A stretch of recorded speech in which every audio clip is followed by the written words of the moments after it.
Assalamualaikum warahmatullahi wabarakatuh. Selamat bertemu kembali dengan saya Selamat Mulyanto. Semoga pemirsa sekalian dalam keadaan sehat walafiat, dilapangkan rezekinya dan dimudahkan segala urusannya oleh Allah. Amin, amin ya Allah rabbal alamin. Para pemirsa sekalian, jadi pada hari ini saya ingin berbagi informasi tentang kunjungan saya ke desa wisata Sasak Ende, Sengkol, Kecamatan Pucut, Lombok Tengah, Nusa Tenggara Barat, di mana nanti pemirsa sekalian saya ajak untuk keliling di perkampungan yang masih asri, yang rumah-rumahnya masih tradisional ya. Dan nanti mungkin bisa disimak penjelasan dari pemandu di desa wisata Sasak Ende. Dan salah satunya yaitu yang pertama, rumah adat Sasak Ende ini masih menggunakan kotoran kerbau untuk mengepel lantainya ya. Kemudian yang kedua, di situ juga nanti disediakan jamu kuat ya, jamu penambah stamina. Juga ada kerajinan tenun khas Lombok yang nanti para gadis-gadis maupun ibu-ibu di desa wisata Sasak ini rajin untuk membuat kain tenun khas Lombok. Kemudian juga ada tradisi presian atau pertandingan adat suku Sasak Ende. Untuk itu monggo nanti untuk bisa disimak, dipirsani penjelasan dari pemandu di desa wisata Sasak Ende.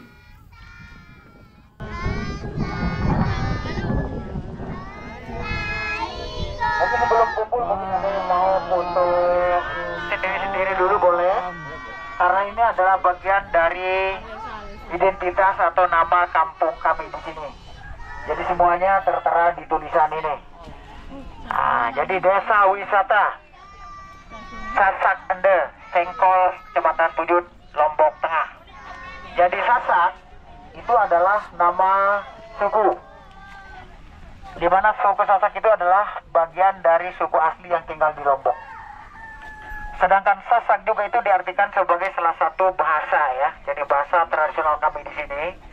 Karena kalau kita ngomong sehari-hari, ngobrol sehari-hari di sini kita pakai bahasa tradisional, itu bahasa Sasak. Kemudian Ende itu adalah nama kampung ini.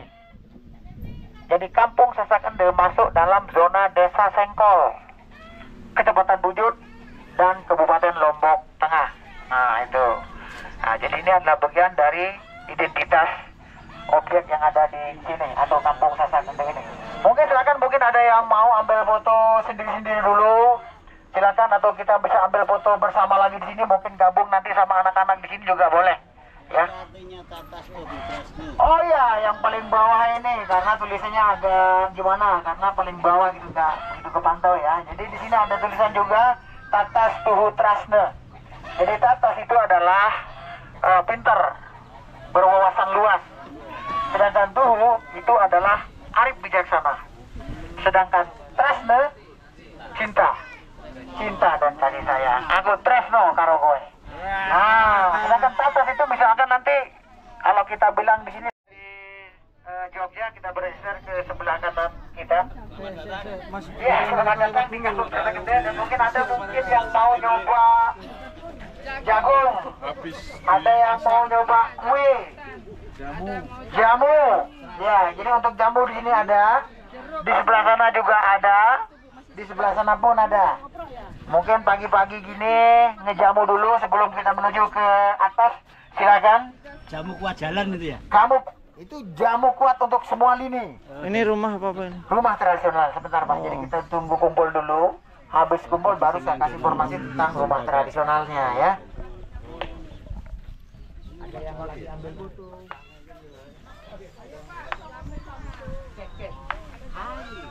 Apa nih?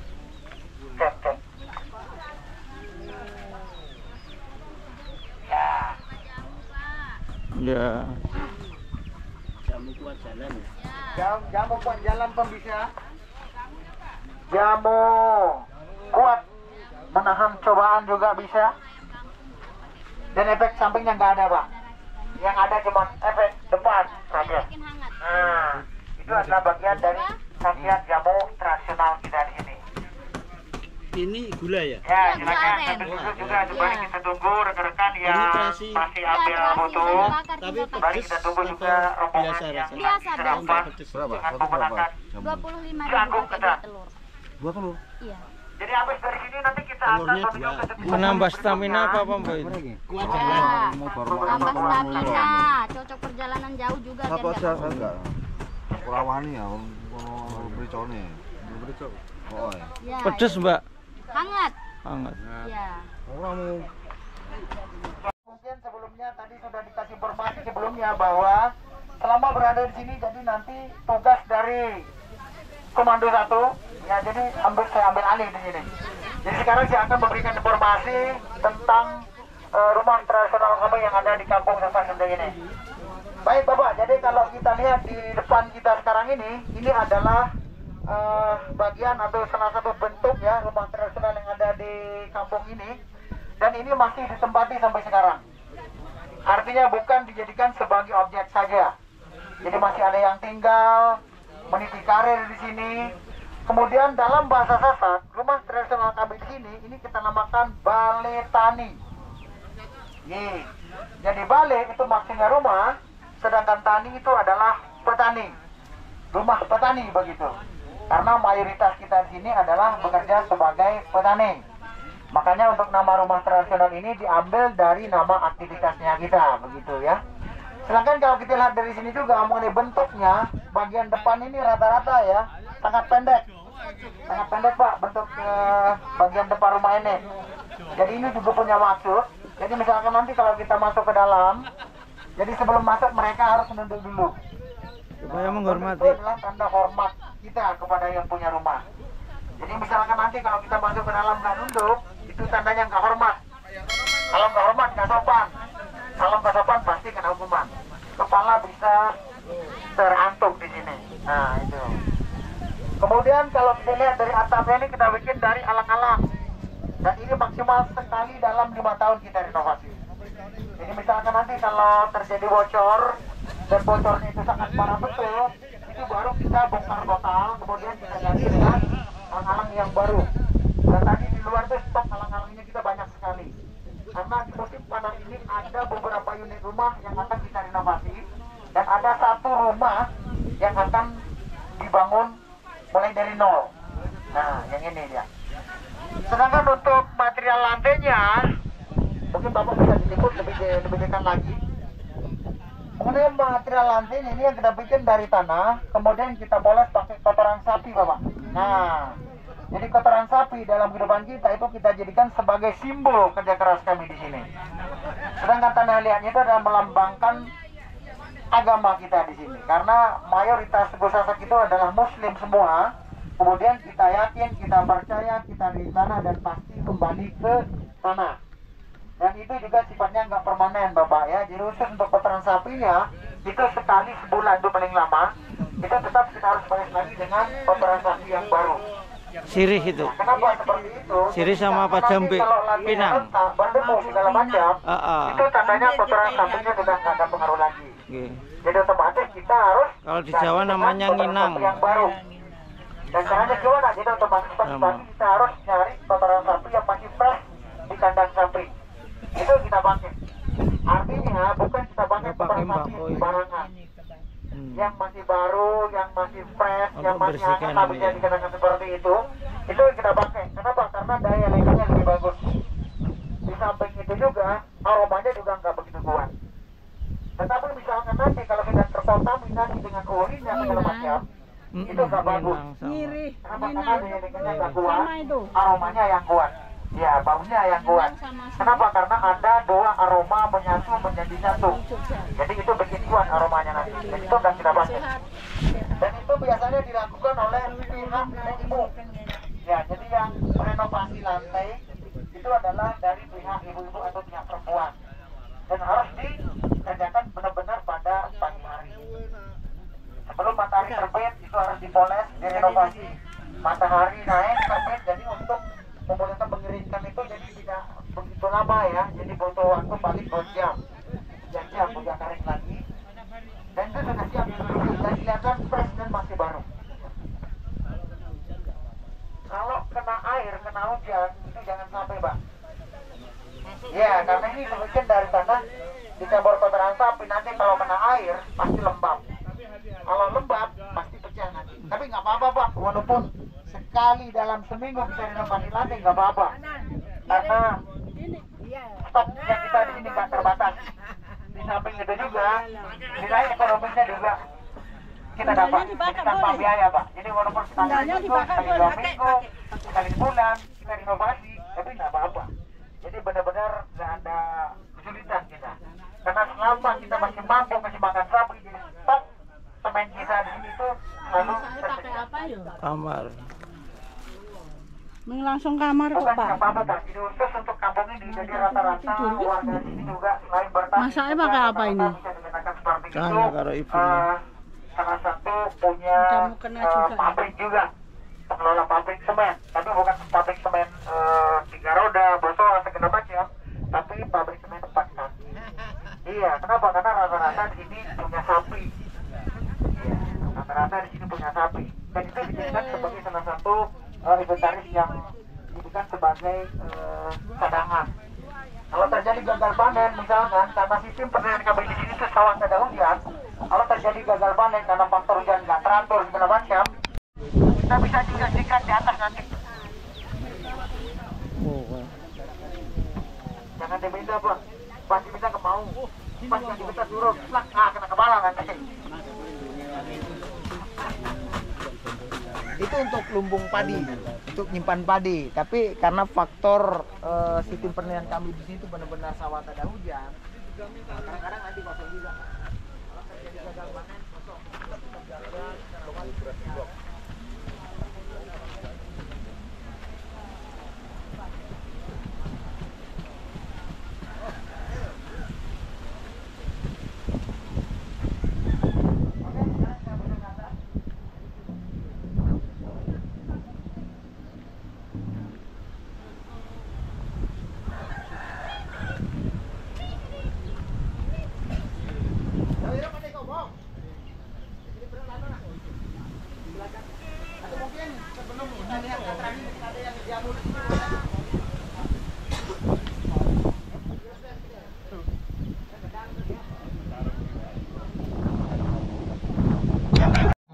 Sedangkan beli itu adalah besar, karena nanti untuk memainkan musik ini atau tirian ini akan menggunakan 2 unit atau 2 buah gendang yang berukuran besar yang akan dimainkan oleh 2 pemuda di sini. Adapun kegunaannya, tari gendang beli ini atau atraksi tari gendang beli ini dipergunakan untuk memeriahkan suatu pesta pernikahan. Apabila kampung ini atau salah satu di antara warga kita di sini merayakan pesta pernikahan, jadi tarian ini atau musik gendang beli ini selalu diaktifkan di sana.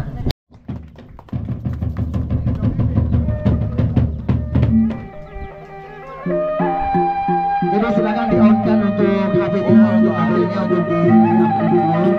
untuk diimplementasikan, silakan. Untuk dijadikan sebagai kenang-kenangan dan memori juga.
Baik,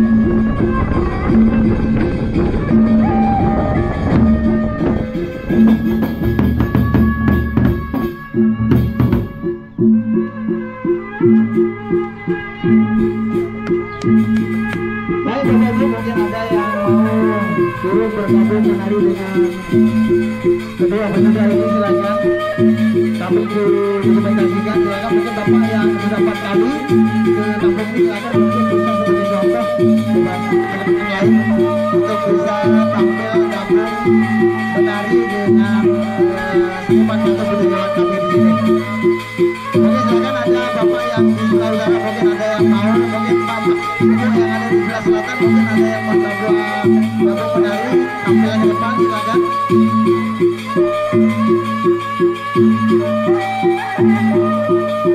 Atau Bapak sendiri mungkin mau gabung, ya ambil dokumentasinya, menari Bu.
Kepada para seniman dan budayawan kami di sini. Terima kasih.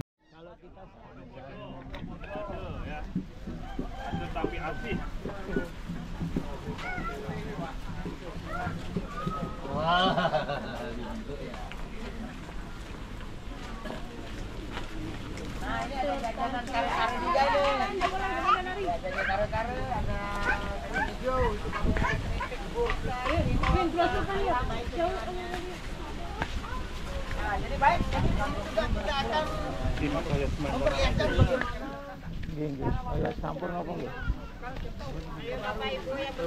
asli. Baik, jadi tempat ini juga kita akan menampilkan bagaimana cara kami untuk membuat lantai baru atau merenovasi lantai baru.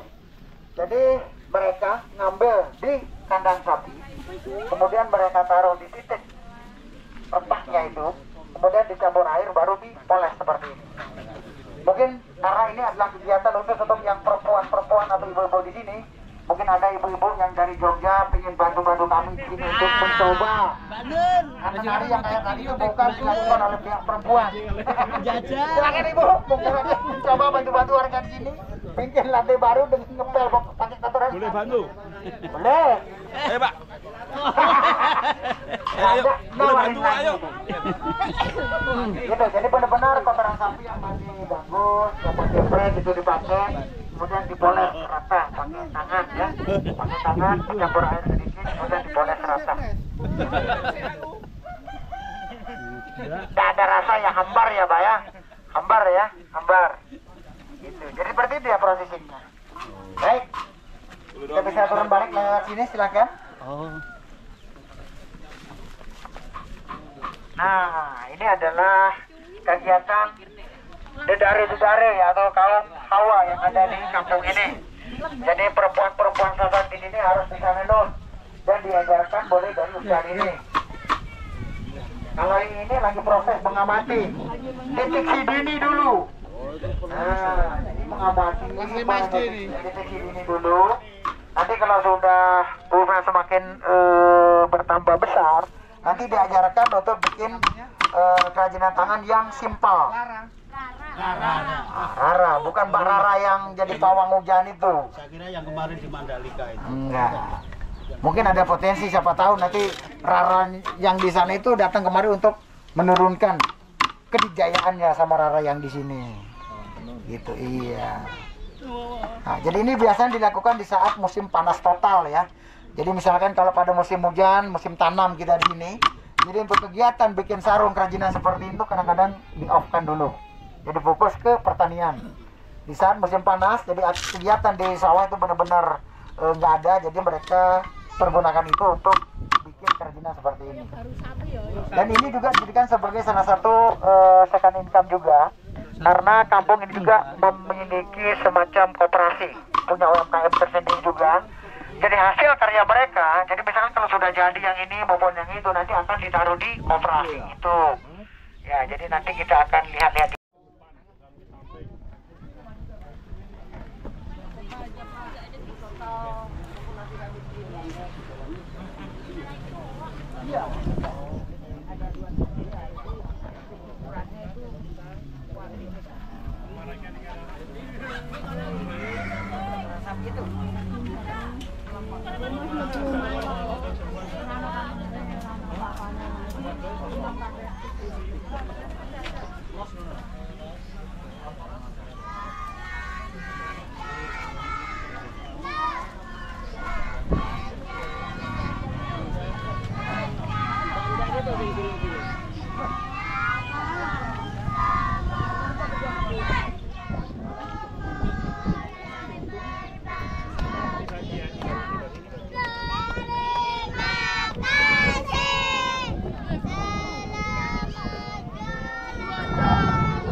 Oke, demikian tadi liputan saya tentang Desa Wisata Sasak ND Sengkol, Kecamatan Pucuk, Lombok Tengah, NTB.